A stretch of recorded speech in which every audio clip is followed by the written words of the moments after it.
Hello, welcome. Has it ever happened to you that a client has multiple contacts or that there's simply more than one person you can communicate with? Today, we'll show you how to add multiple contacts to a client in Axis Pro. First, go to the Clients section. Then, click the View Contacts button for the client you've already created. There, you'll see the contacts associated with that client, and on the right side, you'll find the Add Contact button. When you click it, a form will open to add a new contact. Fill in the full name, email address, and phone number. Save the changes, and that's it. Your client's contacts will be organized and centralized in Axis Pro.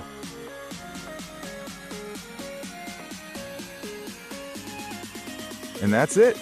Now you know how to add and organize multiple contacts for the same client in Axis Pro.